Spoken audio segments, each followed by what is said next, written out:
அவர் plan பண்ணா, ஆண்டவரே உங்க பிளான் உங்க கையில விட்டுறேன் நான், நீங்க எடுத்து செய்யுங்க அப்படின்னு சொல்லும் போது எனக்காக எங்கேயோ அவர் செயல்பட்டு கொண்டே இருக்கிறார். அல்லேலூயா.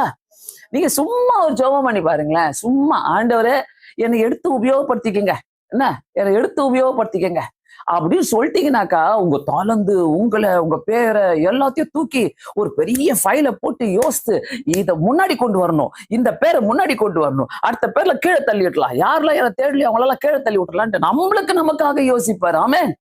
அப்படிப்பட்ட தேவன். சோ இன்னைக்கு பாத்தீங்கன்னாக்கா, யோவான் எழுதின சுவிசேஷம் 14வது அதிகாரம் 2:3 பிதாவின் வீட்டிலே அநேக வாசஸ்தலங்கள் உண்டு, அங்க என்ன பண்றாரு, அங்க போய் நமக்காக என்ன வாசஸ்தலங்களை எப்படி உருவாக்கலாம்னு சொல்லிட்டு அவர் யோசிச்சுட்டு இருக்கிறார்.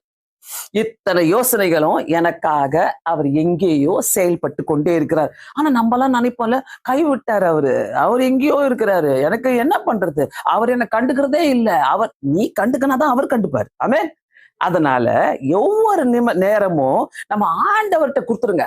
அவர் பெரிய காரியங்களை செய்கிறவர், அவர் பெரிய அதிசயங்களை செய்கிறவர், அவர் எல்லா அற்புதங்களை செய்கிற தேவன் கிட்ட நம்ம கொடுத்துடணும். அதனாலதான் நான் எடுத்தோன்னு சொன்ன, ஒருவராய் பெரிய அதிசயங்களை செய்கிறவரை துதியுங்கள்.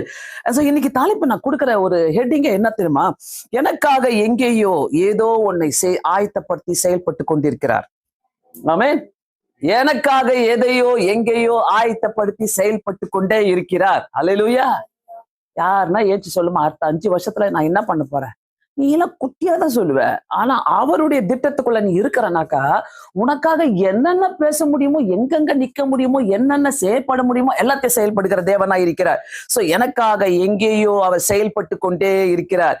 எனக்காக என் தேவன் எங்கேயோ செயல்படுகிறார். சொல்லாம, எனக்காக தேவன் எங்கேயோ செயல்பட்டு கொண்டிருக்கிறார். அது எப்படி செயல்படுவார்ன்றத சொல்றேன். எப்படி செயல்படுவார், எனக்காக எப்படி செயல்படுவாரு, அது எப்படி தெரியும் உங்களுக்கு?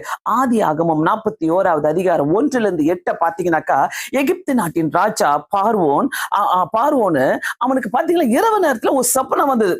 அவனை கலக்கி போடுற சொப்பனம். ஒரு பெரிய ராஜா அரண்மனைக்குள்ள இருக்கிறாரு, சுத்திலும் எல்லா சோல்ஜர்ஸும் இருக்கிறாங்க. ஆனா அவனுக்கு வந்த சொப்பனம் பாத்தீங்கன்னாக்கா, அவனால நிம்மதியா இருக்க முடியாத ஒரு சொப்பனம். அந்த சொப்பனம் அவனை பயமுறுத்தியது, வேதனை கொடுத்தது. இது ஒரு சம்பவம். அந்த வேதனை கொடுத்தது, அவனுக்கு சொப்பனம் வந்தது, அவனால நிம்மதியா தூங்க முடியல என்பது ஒரு சம்பவம். அது அங்க நடந்து கொண்டிருக்கிறது.